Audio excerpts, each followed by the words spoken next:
আসসালামু আলাইকুম। তো সকাল সকাল একটা অর্ডার নিয়ে আসলাম। কাস্টমার আমাকে কফি দিয়েছে, এই যে এই কফি সে আমাকে গিফট করেছে যে কফি খাও।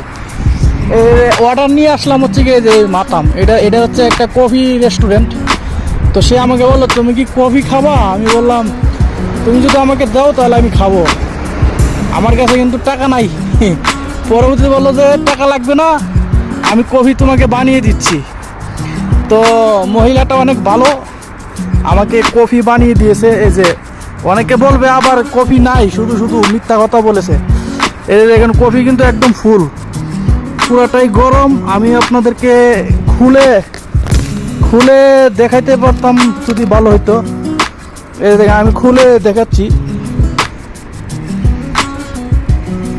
এই যে এই যে এই যে দেখেন খুললাম, খুলে দেখাইলাম। এই যে একদম ফুল। অনেকে অনেকে নয়তো আবার বলবেন যে মিথ্যা কথা বলছি, মিথ্যা কথা না। এই যে একদম ফুল কফি সে আমাকে বানিয়ে দিয়েছে, তাকে আমি ধন্যবাদ দিয়ে আসলাম। কফিটা খাবো, এরপর আবার কাজে যাব।